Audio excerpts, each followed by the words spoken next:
So we are discussing the following statement, either which is true or false, and we are giving the appropriate reasons for it. So the next chapter which we are going to discuss is the aggregate demand and aggregate supply and the related concept from this chapter. In a two-sector economy, if consumption is equal to income, average propensity to save will be 0. Here the answer is true. We know that y equal to c plus s. Here income equal to consumption plus savings. When c equal to y, that means s will be equal to 0. That means savings will be equal to 0. Thus we can tell that APS will be equal to s by y. The value of marginal propensity to save can never be negative. This answer is true. The statement is true. The marginal propensity to save is the ratio between the additional savings and additional income, which is always positive because of positive relationship between saving and income. Next, we read the third one. When the value of the average propensity to save is negative, the value of marginal propensity to save is also negative. The statement is false.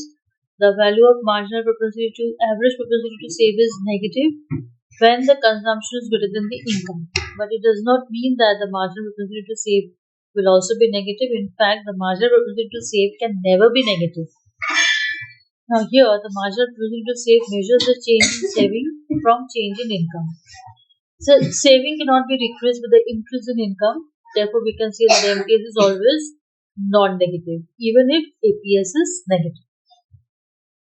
Next, sum of the average propensity to consume and marginal propensity to consume is always equal to 1. Statement is false.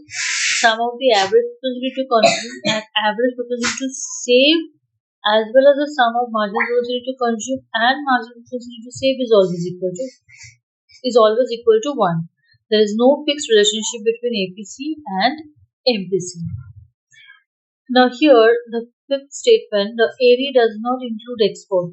The statement is false that AD includes export. It is because export refers to demand for domestically produced goods in the rest of the world. Next is C is positively related to Y, but C is not 0 when Y is 0. The statement is true. C is positively related to Y, but C is not 0 when Y is 0. This is because there is always some minimum level of C irrespective of the level of Y. Now here C is the consumption. So whatever be the income, we will consume the minimum level. Here C can exceed Y but S cannot. The statement is true because there is always some minimum level of consumption even when the level of income is 0.